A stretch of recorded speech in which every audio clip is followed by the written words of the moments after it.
¿Te imaginas a un solo ejército atravesando Anatolia y derrotando a 40.000 turcos en un solo día? ¿Sabías que el legendario Federico Barbarroja protagonizó una de las victorias más sorprendentes de las cruzadas?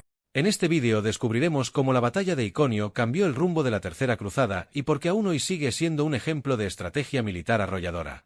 Vamos a desentrañar la historia detrás de esta hazaña épica.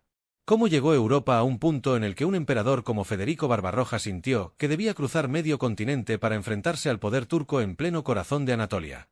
Para entender la magnitud de la batalla de Iconio, primero debemos sumergirnos en el mundo convulso del siglo XII, un escenario en el que cristianos y musulmanes competían ferozmente por el control político, económico y espiritual del Mediterráneo oriental. Nada de lo que ocurrió en Iconio es comprensible sin este telón de fondo, donde cada reino, cada sultán y cada emperador buscaba ampliar su influencia en un tablero internacional tan inestable como ambicioso. A finales del siglo XII, Europa vivía una transformación profunda. Tras décadas de tensiones internas, el continente se estaba consolidando en torno a grandes monarquías y entidades políticas emergentes. Francia crecía bajo reyes cada vez más fuertes, Inglaterra había desarrollado una estructura administrativa sólida que le permitía proyectar poder más allá del canal, y el Sacro Imperio Romano Germánico, aunque fragmentado, contaba con figuras excepcionales capaces de movilizar vastos recursos militares. En este contexto, Federico Barbarroja se había convertido en un símbolo de autoridad imperial, alguien que podía unir bajo su estandarte a príncipes, varones y obispos con un objetivo común. Pero Europa no solo se consolidaba, también enfrentaba desafíos internos que la empujaron hacia el exterior. Las tensiones religiosas, el deseo de controlar rutas comerciales cruciales y la presión de los turcos selyúcidas en Oriente Medio alimentaron el espíritu cruzado que desde finales del siglo XI había movilizado a miles de guerreros hacia Tierra Santa. La primera cruzada había logrado conquistar Jerusalén, pero ese éxito inicial no tardó en ser desafiado. Con el tiempo, los reinos cruzados se debilitaron, y la pérdida de Jerusalén en 1187 a manos de Saladino conmocionó a toda Europa. Esa derrota fue la chispa final que impulsó la Tercera Cruzada, en la que Barbarroja decidió participar con una determinación casi inquebrantable. Mientras tanto, en el otro extremo del conflicto, el mundo islámico también atravesaba transformaciones profundas. A diferencia de la Europa cristiana, donde la autoridad solía fragmentarse entre nobles y reyes, el mundo musulmán estaba marcado por tensiones entre diferentes poderes regionales. El califato abasí mantenía un prestigio religioso, pero su poder efectivo se había reducido. En Anatolia, el protagonismo lo tenía el sultanato de Eram, gobernado por los turcos selyúcidas, herederos de una tradición militar basada en la movilidad, la arquería y la guerra de desgaste. Este sultanato se había asentado firmemente en la península tras la victoria en Manzikert en 1071, donde los bizantinos sufrieron un golpe devastador que alteró para siempre la distribución del poder en la región. En el siglo XII, el sultanato de Eram era una de las fuerzas dominantes de Anatolia. Bajo el liderazgo de Kilij Arslan II, el territorio se había reorganizado después de periodos de disputas internas. El sultán entendía muy bien la geografía de su dominio, una red de montañas, pasos estrechos y llanuras interconectadas que favorecían a su caballería ligera. En un territorio tan complejo, los ejércitos europeos, pesados, numerosos y dependientes de suministros constantes, se movían con dificultad. Por eso el plan turco no era buscar grandes batallas campales, sino desgastar al enemigo con emboscadas, ataques rápidos y un uso inteligente del terreno. Anatolia era un campo de caza perfecto para estos guerreros nómadas adaptados al combate móvil. Bizancio también jugó un papel clave en este escenario previo a Iconio. Aunque nominalmente cristiano y aliado de Occidente, el imperio bizantino desconfiaba profundamente de los cruzados. En más de una ocasión, los ejércitos occidentales habían saqueado territorios bizantinos o actuado sin coordinación, generando resentimiento. Para cuando Barbarroja inició su marcha hacia Tierra Santa, el emperador bizantino Isaac II Ángel veía al ejército alemán como una amenaza potencial. Esa desconfianza afectó gravemente el tránsito de Barbarroja, ralentizando la expedición y obligándola a sortear obstáculos diplomáticos y logísticos casi desde el primer kilómetro. Así, cuando el ejército imperial finalmente entró en Anatolia, lo hizo en un estado de tensión acumulada y con la presión del tiempo en su contra. La Tercera Cruzada avanzaba simultáneamente por diferentes frentes, con Ricardo Corazón de León y Felipe II de Francia siguiendo rutas marítimas. Barbarroja, en cambio, había elegido el camino terrestre, una ruta más lenta pero que le permitía mantener el control absoluto de sus fuerzas. Esta decisión estratégica lo condujo directamente al territorio del sultanato de Eram, donde comenzaría una campaña de hostigamiento constante por parte de los turcos. El enfrentamiento entre dos mundos tan distintos era inevitable. Europa había apostado su prestigio a recuperar Jerusalén, y Barbarroja necesitaba demostrar que su ejército era capaz de cruzar Anatolia sin quebrarse. El sultanato de Eram, por su parte, debía impedir a toda costa que una fuerza tan poderosa atravesara su territorio, pues permitirlo significaba mostrar debilidad frente a sus rivales musulmanes y frente al propio Saladino. La tensión acumulada entre ambos mundos fue creando un clima explosivo que encontraría su punto culminante en Iconio, una ciudad clave tanto estratégica como simbólicamente para el equilibrio de poder en la región. Esa batalla no surgió de la nada, fue el resultado directo de décadas de rivalidades, ambiciones cruzadas y un Mediterráneo oriental convertido en el escenario principal de uno de los conflictos más decisivos del mundo medieval. ¿Quién era realmente Federico Barbarroja y cómo logró convertirse en el líder capaz de dirigir uno de los ejércitos más formidables de la Edad Media rumbo a una de las campañas más ambiciosas de las cruzadas? Para entender la batalla de Iconio, primero debemos conocer al hombre que la hizo posible, un emperador cuya figura oscila entre la historia y la leyenda, entre el gobernante pragmático y el héroe casi mítico que muchos recuerdan. Barbarroja no fue simplemente un monarca más, fue la representación misma del poder imperial germánico, un líder respetado y temido, cuya presencia podía cambiar el rumbo de una guerra incluso antes del primer choque de espadas. Federico I, conocido como Barbarroja por el característico color de su barba rojiza, nació hacia 1122 dentro de una de las familias más influyentes del Sacro Imperio Romano Germánico. Hijo de Federico II, duque de Suabia, y Judith de Baviera, creció en un entorno donde el poder político y militar eran parte del día a día. Este origen lo colocó en una posición privilegiada, pero también lo sumergió desde joven en la compleja red de lealtades, traiciones y rivalidades que caracterizaban al imperio. No era un reino centralizado, sino una vasta colección de territorios gobernados por príncipes, obispos y señores feudales que, aunque reconocían la autoridad imperial, no dudaban en desafiarla cuando sus intereses estaban en juego. Barbarroja ascendería al trono imperial en 1155, después de haber demostrado sus habilidades diplomáticas y militares en varias campañas internas. Una de sus grandes fortalezas fue su capacidad para equilibrar el uso de la fuerza con la negociación.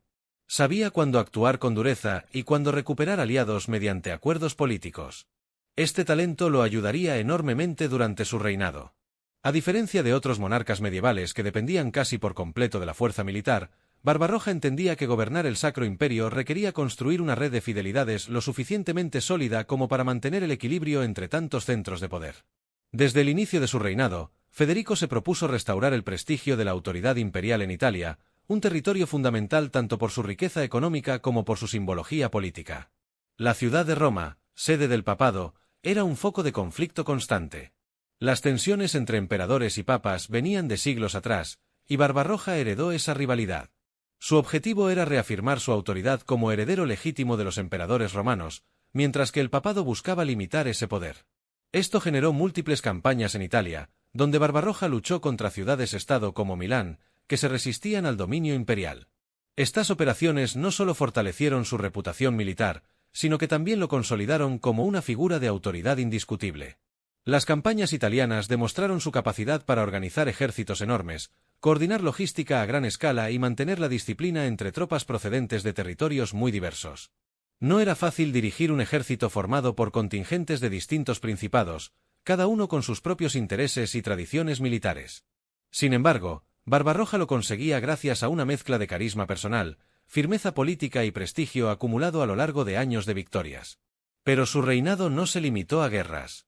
Barbarroja también desempeñó un papel fundamental en el desarrollo institucional del imperio. Impulsó reformas legales, fomentó la estabilidad administrativa y fortaleció las bases del derecho imperial. Bajo su mandato, el concepto de autoridad imperial recobró vida, no solo como un título honorífico, sino como una fuerza real capaz de influir en los destinos de Europa. Cuando los cronistas hablan de él, lo describen como un gobernante justo, firme y profundamente comprometido con la idea de un imperio fuerte y ordenado. Sin embargo, ningún líder medieval podía ignorar lo que ocurría en Tierra Santa. La noticia de la caída de Jerusalén en 1187 provocó conmoción en toda Europa. El impacto emocional y religioso fue enorme. Jerusalén no era solo una ciudad, era el corazón espiritual de la cristiandad. La pérdida ante Saladino, uno de los comandantes más brillantes del mundo islámico, puso en evidencia la fragilidad de los reinos cruzados y generó un llamado urgente a una nueva cruzada. Papas, reyes y nobles comenzaron a movilizarse, pero ninguno de ellos tenía el prestigio militar ni la estructura política de Barbarroja. Para Federico, Unirse a la Tercera Cruzada no fue únicamente una cuestión religiosa. También era una oportunidad para reafirmar su liderazgo en Europa. En un momento en que los reyes de Francia e Inglaterra se disputaban la influencia continental, la participación de Barbarroja demostraba que el Sacro Imperio seguía siendo una potencia capaz de marcar el rumbo de los acontecimientos. Preparar una cruzada de tal magnitud requería un esfuerzo gigantesco, y Federico dedicó más de un año a organizar cada detalle. La logística de esta expedición fue impresionante. Barbarroja reunió un ejército que algunos cronistas describen como uno de los más grandes jamás enviados a Tierra Santa desde la Primera Cruzada. Aunque las cifras varían, se estima que decenas de miles de soldados, entre caballeros, infantería, arqueros y personal de apoyo, se unieron a su marcha. Este ejército necesitaba suministros constantes, rutas seguras y una coordinación impecable. Era una operación militar y organizativa extraordinaria, especialmente para la época. Lo más fascinante de Barbarroja es que su liderazgo no dependía exclusivamente del miedo o la jerarquía. Muchos de sus seguidores lo acompañaron porque creían en él. Su fama como comandante justo y eficaz era conocida en toda Europa. Cuando recorría ciudades y territorios para reunir tropas, era recibido con entusiasmo y respeto. No era un monarca distante, participaba activamente en las decisiones militares, compartía las penurias de sus soldados y tenía una presencia física imponente que reforzaba su autoridad. Los relatos contemporáneos destacan su personalidad carismática, su energía incansable y su habilidad para mantener unido a un ejército tan diverso. Durante la marcha hacia Tierra Santa, Federico demostró una vez más que era un líder pragmático. Tomaba decisiones basadas en la experiencia y en el análisis del terreno. Su paso por los Balcanes y por Bizancio estuvo lleno de tensiones diplomáticas y obstáculos inesperados, pero siempre supo adaptarse, negociar cuando era necesario y luchar cuando no había otra opción. Este equilibrio entre la fuerza y la astucia fue crucial para mantener la cohesión del ejército en los momentos más difíciles. Cuando finalmente puso pie en Anatolia, Barbarroja ya había superado desafíos que habrían destruido a cualquier otro ejército europeo. Había cruzado ríos, montañas, territorios hostiles y diplomacias inestables. Cada día de la travesía demostraba su capacidad para mantener el orden bajo condiciones extremas. Pero lo más importante es que había logrado que su ejército siguiera creyendo en la misión. Todo esto nos lleva a un punto clave. Federico Barbarroja no fue simplemente un emperador que decidió marchar hacia Tierra Santa. Fue un líder cuya vida entera lo preparó para ese momento. Sus campañas en Italia, su firmeza política, su prestigio militar y su habilidad para unir a un imperio fragmentado lo convirtieron en la figura ideal para enfrentar el desafío que venía. La batalla de Iconio no fue solo un episodio más de la cruzada, fue la culminación de décadas de experiencia, ambición y liderazgo. Y sin entender quién fue Barbarroja, es imposible comprender cómo un solo día de combate pudo convertirse en una de las victorias más sorprendentes de la historia medieval. Puedes imaginar lo que significaba para un ejército medieval atravesar miles de kilómetros, cruzar ríos, montañas, imperios hostiles y territorios desconocidos antes siquiera de librar su batalla más importante?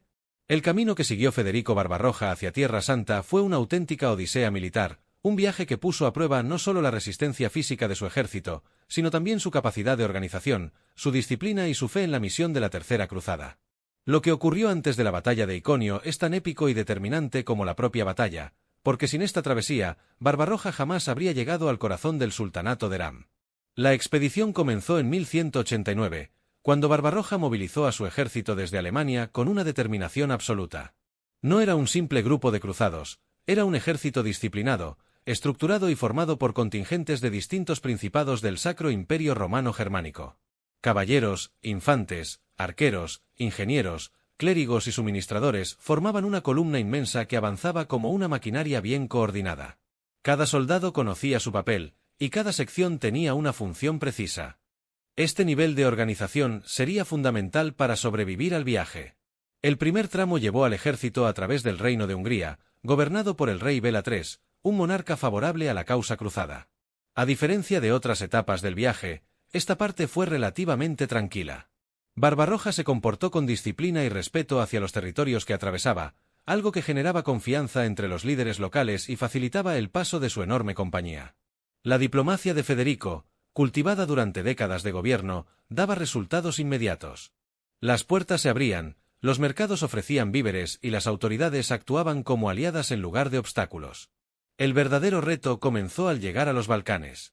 El Imperio bizantino, gobernado entonces por Isaac II Ángel, veía a Barbarroja como una amenaza potencial más que como un aliado cristiano.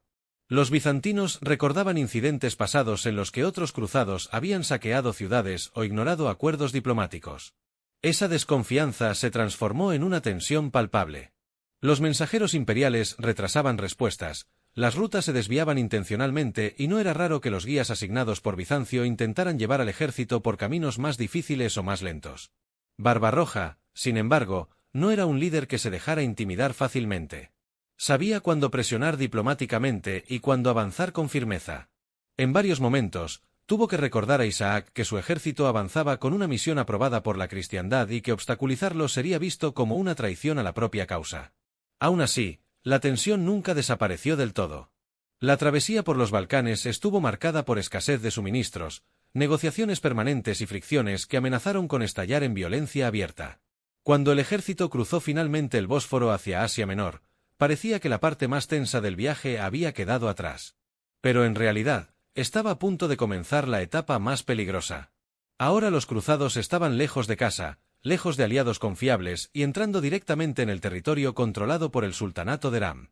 Las tierras de Anatolia eran difíciles, desiguales y poco hospitalarias.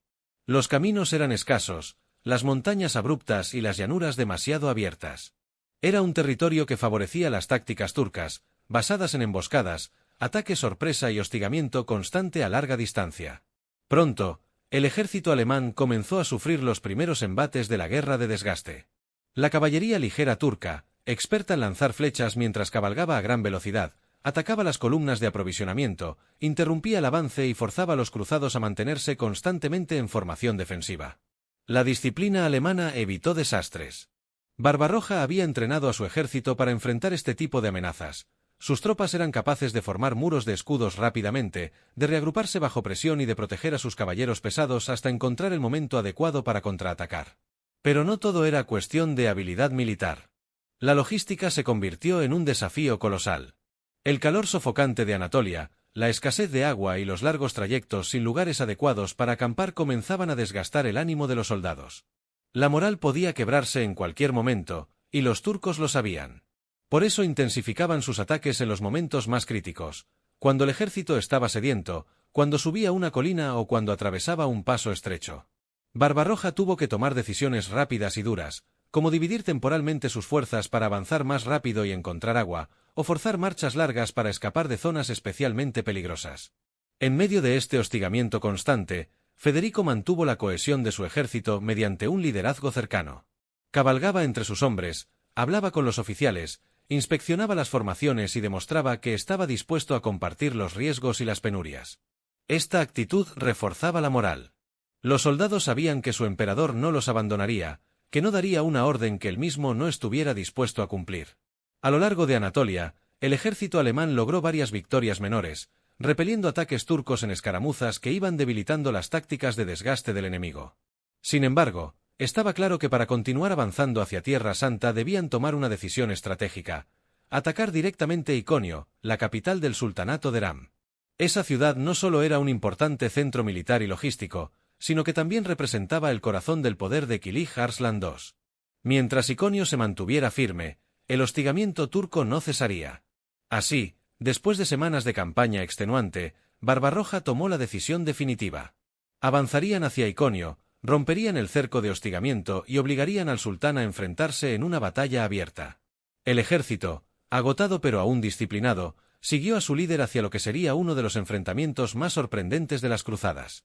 El camino había sido duro, casi inhumano, pero también había preparado a los hombres de Barbarroja para demostrar de lo que eran capaces en el momento decisivo. La odisea terminaba, y la batalla estaba a punto de comenzar. Antes de seguir, no olvides suscribirte para no perderte más contenido como este. Así estarás siempre al tanto de nuestros próximos vídeos. Ahora, sigamos. ¿Quiénes eran realmente los turcos que se atrevieron a desafiar al ejército más disciplinado de Europa y por qué el sultanato de Eram representaba un obstáculo tan formidable para Federico Barbarroja?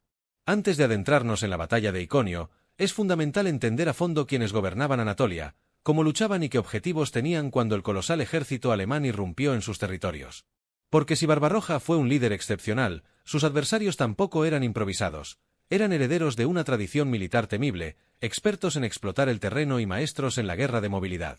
El sultanato de Eram, establecido por los turcos selyúcidas en Anatolia tras la decisiva victoria en Manzikert en 1071, se había convertido en el siglo XII en una de las potencias regionales más relevantes del mundo islámico. Aunque no poseía la riqueza del Egipto ayubí ni la amplitud política del antiguo califato abasí, sí dominaba una región estratégica que conectaba el Mediterráneo con Oriente Medio. Controlar Anatolia significaba controlar rutas comerciales, importantes ciudades fortificadas y regiones fértiles capaces de sustentar ejércitos enteros. Por eso el sultanato, aunque relativamente joven, tenía una influencia desproporcionada en comparación con su tamaño. En 1189, cuando Barbarroja inició su cruzada, el sultanato estaba gobernado por Kilij Arslan II, un líder experimentado que había consolidado el poder tras años de tensiones internas. Este sultán entendía perfectamente tanto la política como la guerra. Sabía que no podía enfrentarse de igual a igual a un ejército europeo masivo y muy disciplinado, pero también sabía que podía debilitarlo, desmoralizarlo y diezmarlo con tácticas diseñadas específicamente para los peligrosos paisajes de Anatolia. Su objetivo no era vencer en una batalla campal, era impedir, a toda costa, que Barbarroja llegara a Tierra Santa con un ejército intacto. La fuerza militar turca se basaba en un tipo de guerra completamente distinto al occidental. Mientras que los ejércitos europeos dependían de caballeros pesados, infantería compacta y asaltos directos, los turcos selyúcidas destacaban por su caballería ligera, extremadamente móvil, capaz de atacar y desaparecer antes de que el enemigo pudiera reaccionar. Esta táctica, conocida como guerra de desgaste, buscaba agotar al adversario, provocarlo, cortarle suministros y mantenerlo constantemente en tensión. Para los europeos, acostumbrados a medir la victoria en bases de enfrentamientos decisivos, esta forma de combatir era profundamente frustrante y psicológicamente agotadora. El arco compuesto, arma emblemática de los selyúcidas, era una herramienta letal en manos de sus jinetes. Permitía disparos potentes y certeros incluso a plena carrera, lo que convertía a cada jinete en una amenaza móvil. Estos guerreros podían rodear columnas enemigas, lanzar lluvias de flechas y retirarse antes de que la caballería pesada europea lograra siquiera reagruparse. En Anatolia, un territorio lleno de colinas, pasos estrechos y llanuras abiertas, esta táctica era devastadora. Kilij Arslan II lo sabía, y por eso decidió no ofrecer resistencia frontal a Barbarroja durante buena parte de su avance. Pero el sultanato de Eram no era solo un ejército en movimiento, también era una red de ciudades fortificadas que actuaban como nodos logísticos y defensivos. Iconio, su capital, era la joya del sultanato. Situada en una posición estratégica, protegida por murallas y rodeada de rutas que cruzaban toda Anatolia, Iconio era clave para controlar el interior del territorio. Perderla significaba perder el corazón administrativo y militar del sultanato. Por eso, aunque Kilij Arslan evitaba una batalla abierta, sabía que tarde o temprano tendría que defender su capital o al menos frenar a los cruzados antes de que alcanzaran sus puertas. Además, el sultán enfrentaba a un escenario político delicado. Aunque nominalmente gobernaba toda Anatolia, la autoridad en el sultanato no siempre era absoluta. Las dinastías turcas solían dividir sus territorios entre distintos miembros de la familia, generando tensiones internas. Kilij Arslan II había logrado cierta unidad, pero aún así debía mantener un equilibrio complicado entre sus aliados, sus hijos y sus rivales. Permitir que Barbarroja avanzara sin oposición podía interpretarse como un signo de debilidad dentro de su propio dominio, algo que ningún gobernante medieval podía permitirse. En este contexto, Iconio se convirtió en la pieza central de la estrategia turca. Mientras los jinetes ligeros hostigaban al ejército alemán, el sultán buscaba tiempo para reunir fuerzas, reorganizar defensas y preparar la respuesta. Sabía que si lograba mantener a Barbarroja lejos de su capital, la cruzada terrestre se hundiría en el desgaste. Pero también sabía que si los cruzados llegaban hasta Iconio y la tomaban, la moral de sus seguidores se derrumbaría y su autoridad quedaría seriamente debilitada. Por eso la batalla de Iconio no fue un choque improvisado, sino resultado lógico de una estrategia cuidadosamente diseñada por un líder que conocía cada ventaja y cada debilidad de su sultanato. Los turcos no eran un enemigo desorganizado, eran herederos de una tradición militar sofisticada, profundamente adaptada al terreno y dispuestos a proteger su capital con todas sus fuerzas. Y fue en ese escenario, donde la movilidad turca chocó con la disciplina alemana, donde se gestó una de las batallas más sorprendentes de toda la Tercera Cruzada. ¿Qué ocurre cuando un ejército agotado, rodeado por enemigos invisibles y acosado día tras día, decide que la única opción es atacar el corazón del territorio enemigo? Antes de la batalla de Iconio, hubo una serie de tensiones, escaramuzas y decisiones estratégicas que prepararon el terreno para el choque decisivo. Esta etapa previa no solo revela el ingenio militar de Federico Barbarroja, sino también el peligro constante que representaban los turcos selyúcidas mientras el ejército cruzado avanzaba por Anatolia. Desde el momento en que las tropas de Barbarroja pusieron pie en tierra asiática, comenzaron a enfrentarse a una forma de guerra completamente distinta a la que habían experimentado en Europa. El sultanato de Eram evitaba las batallas frontales, pero hostigaba sin descanso. Su caballería ligera acosaba los flancos, atacaba a los rezagados y desaparecía antes de que los cruzados pudieran reaccionar. Estas tácticas, aparentemente menores, tenían un impacto devastador en la moral del ejército alemán. No era lo mismo enfrentar a un enemigo visible en campo abierto, que lidiar con flechas que surgían desde colinas distantes o desde nubes de polvo levantadas por jinetes fugaces. El cansancio acumulado comenzó a convertirse en un enemigo tan peligroso como los propios turcos. La falta de agua, los desplazamientos forzados y el calor sofocante desgastaban a las tropas. Las largas columnas de soldados y animales se estiraban sobre caminos pedregosos, haciendo imposible reaccionar de forma rápida y coordinada ante los ataques sorpresa. Cualquier error de comunicación podía convertirse en una tragedia. Barbarroja lo sabía, y por eso reforzó medidas estrictas de disciplina. Los destacamentos debían permanecer compactos, las guardias de retaguardia se duplicaron y los exploradores fueron enviados con instrucciones claras para detectar emboscadas antes de que se produjeran. Pero incluso con estas precauciones, los turcos lograron causar estragos. Las escaramuzas diarias hacían que el ejército avanzara con una mezcla de agotamiento físico y tensión psicológica. Los soldados sabían que en cualquier momento podían encontrarse rodeados de enemigos invisibles, y esa incertidumbre era más pesada que la propia armadura. Aún así, la disciplina alemana evitó un colapso total. Barbarroja recorría las filas, hablaba con sus hombres, se mostraba presente y vigilante. Este liderazgo directo mantenía viva la moral, aunque era evidente que el desgaste no podía prolongarse indefinidamente. Fue en este contexto de hostigamiento constante cuando Barbarroja comenzó a detectar un patrón. Los turcos parecían intensificar sus ataques cada vez que el ejército alemán intentaba descansar o abastecerse. Pero evitaban siempre el enfrentamiento directo. Esto le reveló algo crucial: mientras siguiera avanzando por rutas secundarias, el hostigamiento no terminaría. La única forma de romper el cerco psicológico y táctico impuesto por los selyúcidas era atacar directamente el centro de mando enemigo. Ese centro era Iconio. Decidir marchar hacia Iconio no fue un impulso, sino un cálculo racional. Barbarroja entendió que los turcos confiaban en desgastar a su ejército antes de que pudiera llegar a territorio realmente estratégico. Si lograba alcanzar la capital, no solo rompería el ritmo del enemigo, sino que obligaría al sultán a presentar batalla en campo abierto, algo que los turcos habían evitado desde el principio. Además, Iconio era una ciudad rica en reservas de agua y alimentos, lo que significaba que tomarla resolvería los problemas logísticos que estaban poniendo en peligro a todo el ejército. La tensión antes de esa decisión final se palpaba en cada campamento. Los soldados sabían que las escaramuzas no disminuirían, al contrario, se intensificarían cuanto más se acercaran a la capital. Pero también sabían que continuar vagando por las llanuras de Anatolia sin un objetivo claro era un suicidio lento. Iconio se convirtió en una meta que no solo prometía supervivencia, sino una victoria decisiva. Así comenzó el último tramo del avance, una marcha tensa, vigilante y completamente expuesta, en la que cada kilómetro acercaba al ejército alemán al enfrentamiento más importante de su campaña. Las escaramuzas, lejos de detenerse, se multiplicaron, como si los turcos intentaran desesperadamente frenar el avance. Pero ya era tarde. La decisión estaba tomada. Y el ejército de Barbarroja avanzaba con la certeza de que solo un choque directo pondría fin a aquel interminable desgaste. Iconio los esperaba, y con ella, la batalla que definiría el curso de la Tercera Cruzada. ¿Cómo es posible que un ejército extenuado, lejos de casa, acosado durante semanas y en clara desventaja en terreno enemigo, fuera capaz de derrotar por completo a un ejército turco que lo superaba en número y que llevaba meses preparándose para ese momento?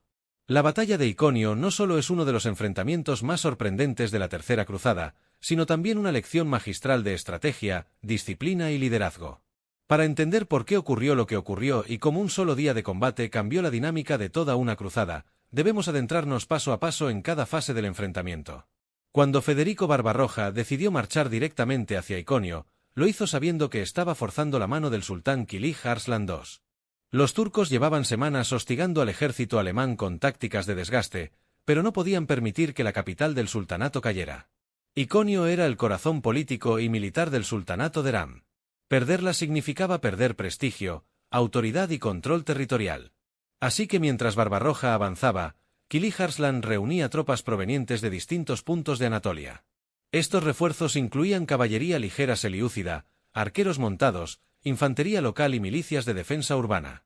Aunque el sultán evitó dirigir personalmente el enfrentamiento, dejó la defensa en manos de comandantes experimentados y confiados en que las tácticas turcas serían suficientes para detener al ejército alemán a las puertas de la ciudad.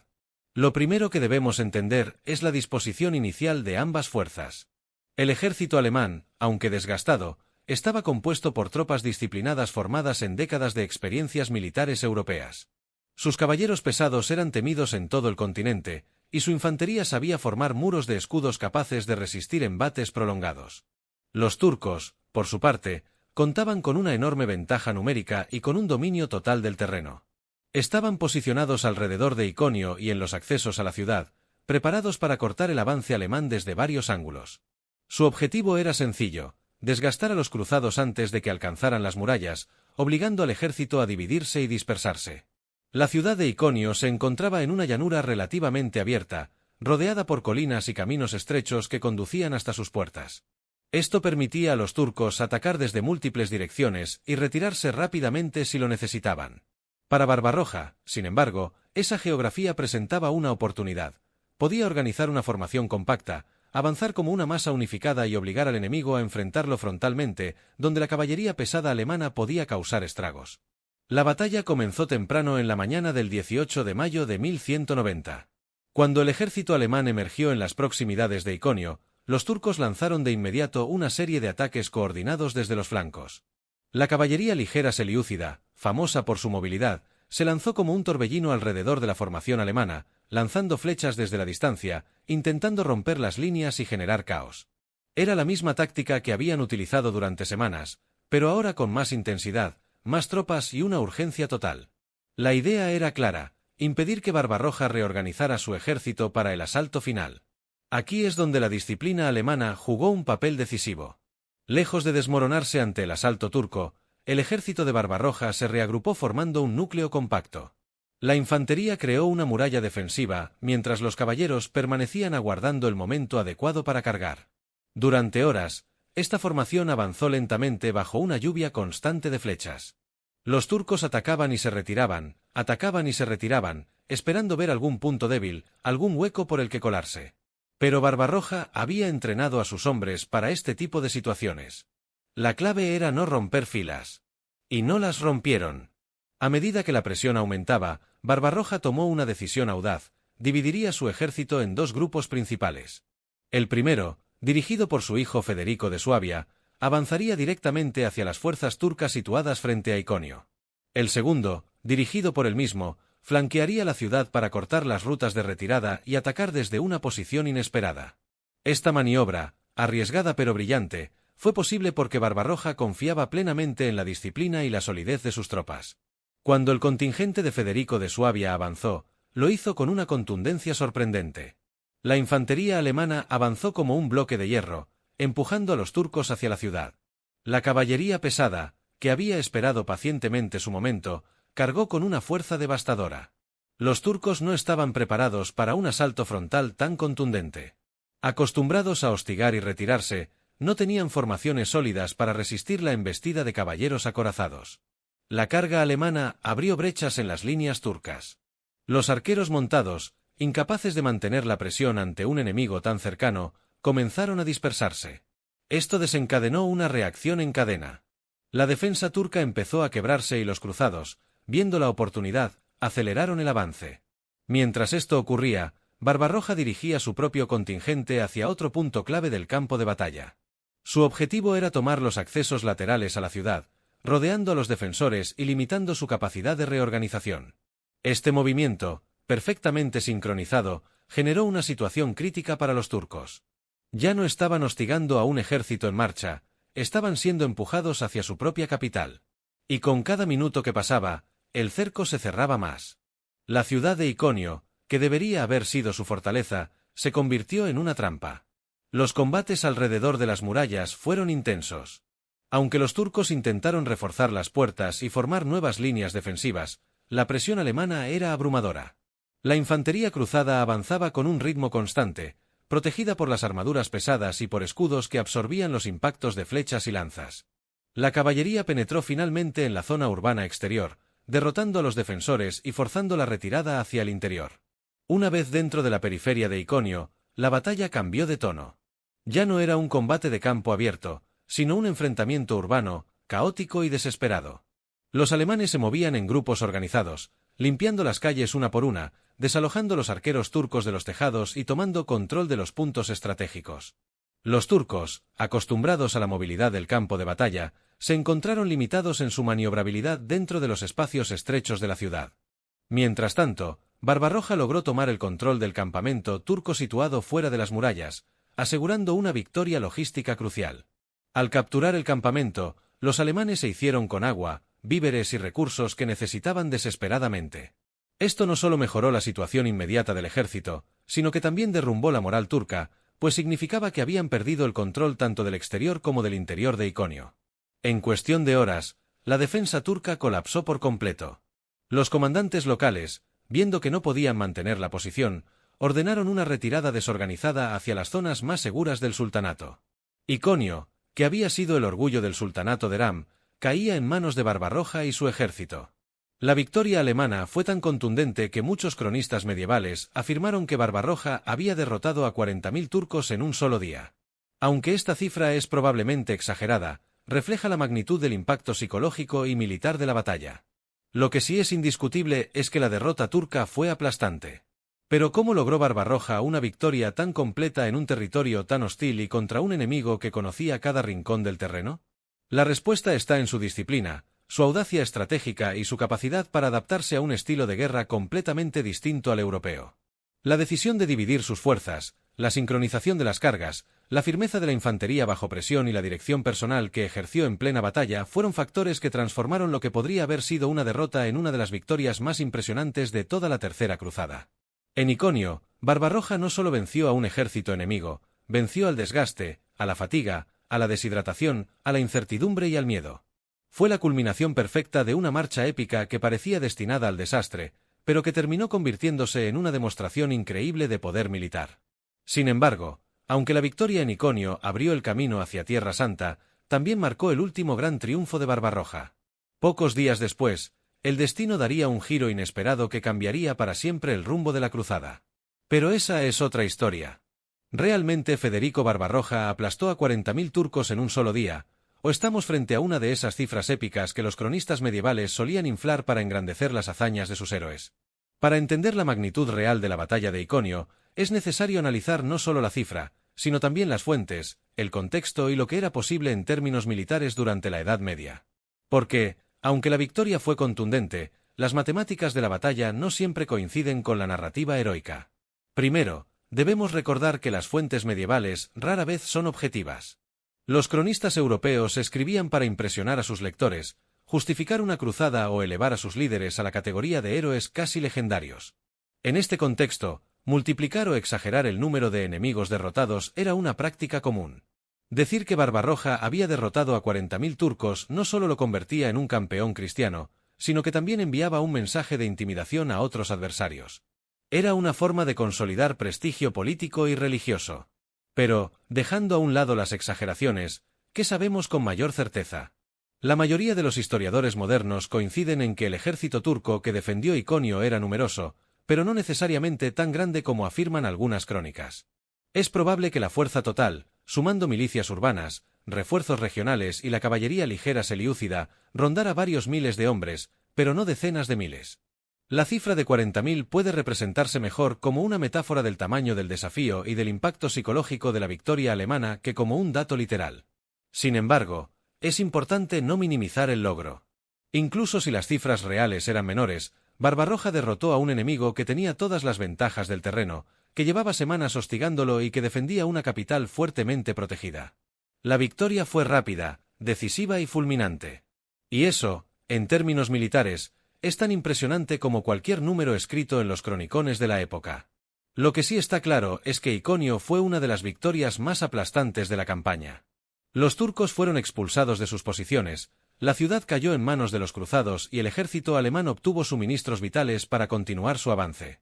A nivel estratégico, el golpe fue devastador para el sultanato de Eram. No importaba si eran 5.000, 10.000 o 40.000 turcos, lo esencial es que fueron incapaces de detener a Barbarroja en el momento decisivo. Así que, ¿aplastó Barbarroja a 40.000 turcos? Probablemente no en un sentido literal. Pero sí logró algo igual de extraordinario, derrotar de manera incontestable a un enemigo que, en teoría, tenía todas las ventajas. Y esa es la verdadera dimensión de la hazaña.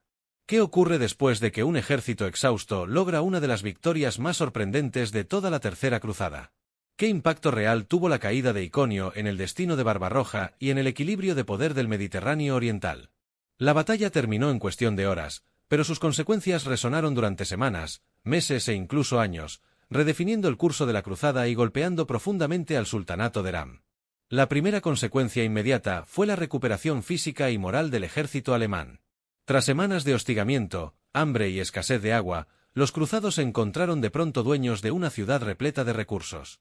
Iconio les proporcionó agua fresca, alimentos, caballos y equipo capturado al enemigo. Fue un respiro estratégico que llegó en el momento justo. Muchos soldados, al borde del colapso, recuperaron energías y volvieron a creer en la posibilidad de llegar a Tierra Santa. Es difícil exagerar la importancia de este suministro. Sin Iconio, la cruzada terrestre habría estado condenada. La victoria también tuvo un impacto psicológico demoledor en el sultanato de Eram. No solo habían fracasado en su intento de detener el avance alemán, sino que además habían perdido una de sus principales ciudades sin poder oponer una resistencia efectiva. La legitimidad de Kilij Arslan II quedó dañada, especialmente entre aquellos jefes locales y facciones internas que ya dudaban de su capacidad de liderazgo. En una región donde el prestigio político estaba estrechamente ligado al éxito militar, la pérdida de Iconio fue un golpe muy difícil de ocultar. En términos estratégicos, la derrota turca abrió un corredor claro para que Barbarroja avanzara hacia el sur. Aunque el sultán intentó reorganizar sus fuerzas, ya no tenía la capacidad ni el tiempo para montar un nuevo contraataque efectivo. La batalla había roto el equilibrio y los turcos habían entrado en una fase claramente defensiva. El camino hacia Cilicia y el Próximo Oriente estaba, por primera vez en semanas, libre de hostigamiento constante. La victoria también tuvo repercusiones en el contexto más amplio de la Tercera Cruzada. Los reyes Ricardo Corazón de León y Felipe II de Francia, que avanzaban por mar, recibieron noticias de que Barbarroja había logrado lo impensable, derrotar masivamente a los turcos en el interior de Anatolia. Esto elevó el prestigio del emperador alemán y generó expectativas sobre lo que podría lograr al unirse a ellos frente a Saladino. Sin embargo, la euforia duraría poco. Aunque Iconio representó el punto más alto del avance de Barbarroja, también marcó el inicio de la fase final de su odisea. La victoria había sido total, pero la cruzada aún estaba lejos de completarse y los desafíos que vendrían no tendrían que ver con ejércitos enemigos, sino con el implacable destino que esperaba al emperador en su camino hacia Tierra Santa. ¿Cómo es posible que, después de lograr una de las victorias más impresionantes de toda la Tercera Cruzada, Federico Barbarroja no llegara jamás a ver Tierra Santa? La historia de su muerte es uno de esos giros dramáticos que parecen sacados de una obra trágica, un desenlace inesperado que transformó una campaña victoriosa en una marcha de desilusión y desintegración. Y para comprender la magnitud del impacto que tuvo esta tragedia, debemos seguir paso a paso lo que ocurrió después de la conquista de Iconio. Tras la victoria, el ejército alemán retomó la marcha con un ánimo renovado. Habían derrotado al sultanato de Eram, asegurado suministros vitales y demostrado que podían atravesar Anatolia a pesar de todas las adversidades. Sus fuerzas, aunque reducidas y fatigadas, marchaban ahora con un objetivo claro: avanzar hacia Cilicia, cruzar las montañas del Tauro y descender finalmente hacia el territorio cristiano de Antioquía. El camino era difícil, pero no imposible. Después de haber sobrevivido al hostigamiento constante y haber vencido en Iconio, parecía que nada podría detenerlos. Sin embargo, la naturaleza tenía un plan distinto. El 10 de junio de 1190, mientras el ejército avanzaba por las montañas de Cilicia, Barbarroja y su escolta se acercaron al río Salep, un afluente conocido por sus aguas frías, provenientes del deshielo de las montañas. Las versiones exactas de lo ocurrido varían dependiendo de la fuente. Algunas crónicas afirman que Barbarroja intentó cruzar el río a caballo y que, debido a la fuerza de la corriente, fue derribado y arrastrado. Otras relatan que el emperador, fatigado por el calor sofocante del día, decidió refrescarse entrando en el agua y sufrió un colapso repentino. Pero lo cierto es que, en cuestión de minutos, Federico Barbarroja había muerto ahogado. La noticia cayó sobre el ejército como un mazazo. El emperador no era solo un líder, era el símbolo mismo de la cruzada terrestre. Su presencia mantenía unida a una fuerza compuesta por contingentes diversos, motivados por distintas lealtades y regiones. Sin él, muchas de esas cohesiones internas se deshicieron. Los soldados quedaron atónitos, incapaces de comprender cómo un líder que había derrotado al sultanato entero podía morir de una manera tan anticlimática, tan inesperada y tan cruel. Las consecuencias fueron inmediatas y devastadoras. Parte del ejército, especialmente la infantería, perdió toda voluntad de continuar. Algunos soldados regresaron a casa de manera casi inmediata, convencidos de que sin Barbarroja la cruzada terrestre estaba maldita. Otros intentaron mantenerse firmes, pero la falta de un liderazgo central tan imponente aceleró la desorganización. Su hijo, Federico de Suabia, asumió el mando, pero no tenía ni la experiencia ni la autoridad moral para mantener unida a la totalidad del contingente. El cuerpo del emperador tampoco pudo conservarse de manera adecuada durante el trayecto. En un intento por honrarlo, los cruzados intentaron preparar sus restos para llevarlos hasta Jerusalén, pero la descomposición obligó a dividir sus restos entre distintos lugares, una situación especialmente dolorosa para un líder tan venerado.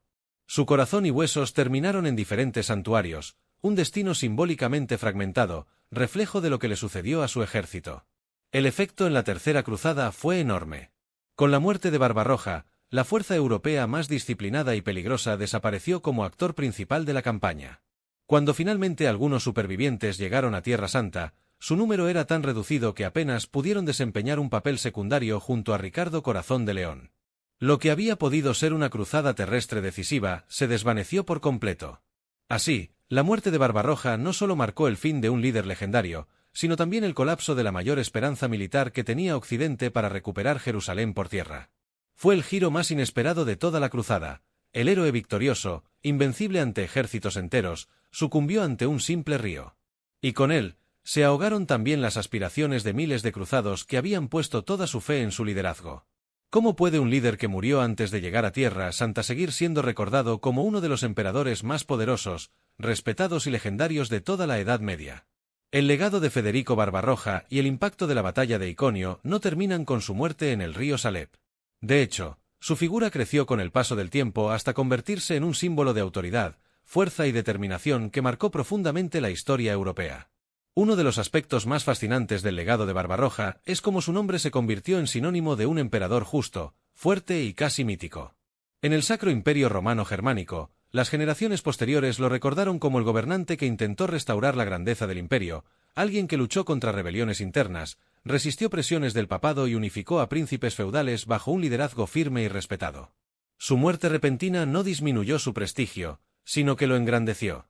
Para muchos, simbolizaba al monarca que jamás fue derrotado en batalla, al líder que solo pudo ser frenado por la naturaleza misma. En el imaginario alemán, Barbarroja trascendió incluso la historia.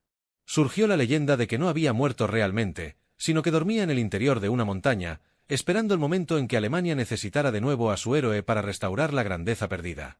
Esta imagen mítica se fortaleció con los siglos, convirtiéndose en parte de la identidad cultural germánica. La idea del emperador durmiente, que algún día despertará para salvar a su pueblo, muestra hasta qué punto su figura capturó la imaginación colectiva. La batalla de Iconio también dejó un legado importante en la historia militar. Se convirtió en un ejemplo claro de disciplina europea frente a la movilidad turca, y durante siglos fue estudiada como un caso en el que una fuerza acosada y en desventaja estratégica logró imponerse mediante cohesión, liderazgo y maniobras decisivas. Iconio demostró que incluso en un entorno hostil, con un enemigo numéricamente superior, un ejército bien entrenado podía superar cualquier obstáculo. Para los cruzados posteriores y para historiadores militares modernos, sigue siendo una referencia clave para entender la guerra en territorio adverso. En el mundo islámico, la batalla también dejó huella. Aunque la derrota del sultanato de Eram no fue tan recordada como otros enfrentamientos de la época de Saladino, Iconio mostró la vulnerabilidad de las tácticas de desgaste cuando se enfrentan a un enemigo disciplinado que no cede ante la presión psicológica. Fue un recordatorio de que incluso las caballerías más móviles necesitaban cohesión y liderazgo fuerte para enfrentar a ejércitos occidentales bien organizados. En última instancia, el legado de Federico Barbarroja y la batalla que lo consagró como un comandante imponente trascienden la propia Tercera Cruzada. Su historia combina heroísmo, tragedia, estrategia y mito. Es el relato de un líder que alcanzó la cima del poder militar, solo para caer en el momento más inesperado. Y es, también, la razón por la que su nombre sigue vivo casi 9 siglos después. Iconio fue su última gran victoria, la prueba definitiva de su genio militar. Y gracias a ella, Barbarroja quedó grabado para siempre como uno de los emperadores más formidables de la historia medieval. La historia de Federico Barbarroja y la batalla de Iconio nos muestra cómo el liderazgo, la estrategia y la determinación pueden cambiar el destino de una cruzada entera. Su victoria fue tan épica como trágico fue su final, pero su legado sigue vivo siglos después. Si te ha gustado este viaje histórico, no olvides darle like, suscribirte y dejar tu comentario sobre qué parte te sorprendió más. Tu apoyo ayuda a que sigamos explorando las batallas y personajes más fascinantes del pasado.